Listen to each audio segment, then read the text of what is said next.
Bienvenidos, bienvenidas a este su programa. Gracias por el tiempo que se toma para que compartamos estas sencillas reflexiones.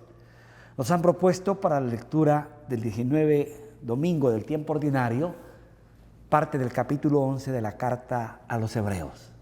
Carta que no sabemos quién la escribió, sí sabemos que fue escrita para judíos convertidos al cristianismo por toda la connotación y paralelos que tiene con el Antiguo Testamento. Lo cierto es que en esa página, en ese capítulo 11, versículo 1, hay una frase muy linda. Fe es seguridad de lo que no se ve y garantía de lo que se espera. Partamos de lo negativo, lo que no es fe.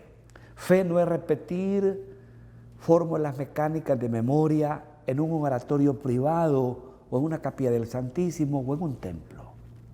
Esas son expresiones de fe, pero no son la fe misma. La fe tampoco no es un culto droga o una liturgia droga que me adormece la conciencia. Muchas veces me hace caer en el fanatismo y en un culto emocional. Eso no es fe tampoco. La fe tampoco no es refugio ante los golpes desgraciados de la vida.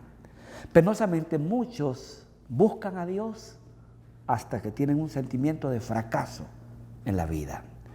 Incluso le llegan a poner condiciones a Dios. Si tú existes, mi matrimonio se salva. Si tú existes, mi empresa se salva. Si tú existes, mi hijo no se muere. Son aquellos que buscamos a Dios cuando tenemos la soga al cuello. Esa es la pedagogía humana. La pedagogía de la Biblia es otra. Dice el profeta Isaías, busquen a Dios mientras se deja encontrar. Busquen a Dios mientras se deja encontrar. El autor sagrado en el capítulo 11 va desglosando una serie de personajes bíblicos que vivieron por la fe, partiendo de Abraham, nuestro padre en la fe. Y va desglosando, pero termina prácticamente en el capítulo 12, versículos 4 y 5. Dios castiga a los que más ama. Esa es la versión de Jerusalén. La versión latinoamericana, que aquí la tengo, Dios prueba a los que más ama. No cabe duda que la fe no es un antídoto, como lo han hecho creer las sectas, que es una vacuna contra todos los males. Ahí va a tener teología de la prosperidad, ahí le va a ver bien en todo. Eso es completamente falso y contradice el principio bíblico. Dios prueba a los que más ama. Capítulo 8, versículos 24 al 26 del libro de Judith. Dios no envía la prueba para castigarnos, sino para purificarnos. Quien vivió eso fue el justo Job, ¿verdad? Job era un hombre justo y Dios le quita elefantes, bueyes, camellos y le quitó 10 hijos. Y nos da ese versículo lapidario. El Señor me lo dio y el Señor me lo quitó. Si acepto de Dios los bienes, ¿por qué no acepto los males? Y es que el libro de Habacuc sigue subrayando, el justo vive por la fe. El justo vive por la fe.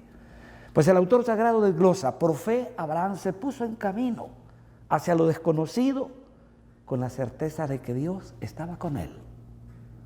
Por fe Abraham le creyó a Dios y por eso de aquel vientre estéril de la vieja Sara de 75 años iba a nacer el hijo de la promesa. Por fe Abraham iba a ofrecer a su hijo único en sacrificio. Dios se lo pide en sacrificio. Por fe Abraham intercedió por Sodoma y Gomorra. Y va desglosando episodios de la vida de Abraham como elemento referente porque es nuestro padre en la fe. Lo mismo puede decir usted, querido televidente, por fe está al lado de su cónyuge, porque le ha perdonado mucho, ¿verdad? Por fe tiene el hijo que tiene al lado, de repente su vientre es estéril como el de Sara, pero Dios le dio el milagro de tener un pequeño. Yo recuerdo una feligrés de la parroquia que me dice hace 3 años, deme la bendición, que quiero resignarme que mi vientre es estéril. Y le dijimos, el creyente no es un resignado, no es un derrotado, tampoco es un arribista, triunfalista, sí es un vencedor. Y a las 3 semanas apareció embarazada, la hija se llama Milagro, ¿verdad? Por fe. Por fe muchos que están sufriendo de cáncer lo han superado y han logrado ahí donde la ciencia interroga a la fe y la fe interroga a la ciencia.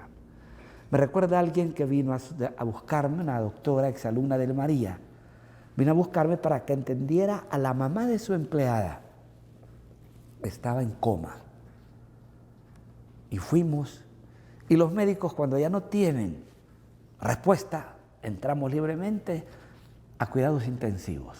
Me dejaron pasar sin tocar ninguna puerta. Pase, ¿verdad? Por esas cosas de la iglesia, ellos no estaban casados por la iglesia. Y le dije al esposo, si esta mujer se levanta de esta postración, usted que se casa con ella, con gusto. Créanlo, a que le faltó la fe fue a mí. El marido la tenía, la doctora la recuperó porque la había perdido, y su hija.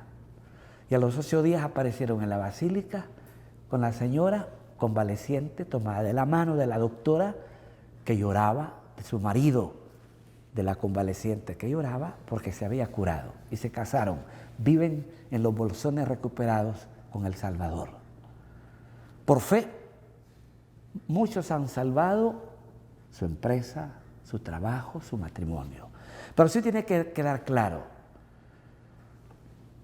muy claro, mi fe no es para cambiarle los planes a Dios, es para que yo me someta como Abraham a la voluntad de Dios, al grado de pedirle al hijo de la promesa, pedírselo en sacrificio. Dice Martín Lutero, reformador protestante, una verdad muy clara. La oración no es para cambiarle los planes a Dios, es para aceptar su soberana voluntad, ¿verdad? Por eso esa crítica que ha salido en los medios y que Roma se ha proclamado, esas cadenas de oración, 20,000 Padre Nuestros, por favor, su hijo le va a pedir 20,000 veces una galletita y cuando sean las 20,000 se la va a dar. Si nosotros que somos malos, decía el Evangelio hace 2 domingos, damos cosas buenas, cuanto más su Padre del cielo, ¿verdad? Esas cadenas de oración es como para torcerle el brazo a Dios y arrancarle el milagro. Y aquellos milagreros no católicos que van en vuelo charter, en excursiones charter por tierra a escuchar a un predicador que los va a sanar. Cuando Dios tiene que hacer el milagro, lo hace en su casa. Reza a tu Padre que esté en lo escondido y tu Padre que esté en lo escondido te escuchará. Por tanto, el tener fe no es que las cosas van a salir como a mí me parecen. No. Isaías capítulo 55, tus caminos no son mis caminos, ni tus pensamientos mis pensamientos. El que tiene fe entra en un plan de salvación ante una propuesta que hace Dios y la respuesta que da el ser humano. La fe tiene que ser alimentada con la palabra, tiene que ser alimentada con los sacramentos, tiene que ser alimentada con la piedad personal que debemos tener. Solo doblando rodillas ante Dios podemos estar ante tantos desafíos que nos presenta la vida. Pero ante lo desafiante, la fe se torna una respuesta. Y la respuesta la da Dios. Y Dios da la respuesta que conviene, no la que a mí me parece que me conviene, sino la que conviene. Aceptar su soberana voluntad. Era interesante escuchar personas en el programa en vivo, ¿verdad? Hace 7 meses Dios me llevó a mi hijo y por fe estoy aceptando la voluntad de Dios en mi hijo, ¿verdad? En cambio, el que tiene una fe triunfalista, que todo tiene que salir al cómodo plan que él tiene, se siente un derrotado cuando las cosas no salen, como nosotros queremos. El creyente no es un vencido, es un vencedor. Así lo dice Pablo, en todo vencemos por aquel que nos ha amado, Cristo Jesús. Estoy seguro que ni la muerte ni la vida, ni potestad alguna, nos podrá apartar del amor de Dios manifestado en Cristo Jesús. Que así sea, que Dios le bendiga, que Dios haga próspera la obra de sus manos.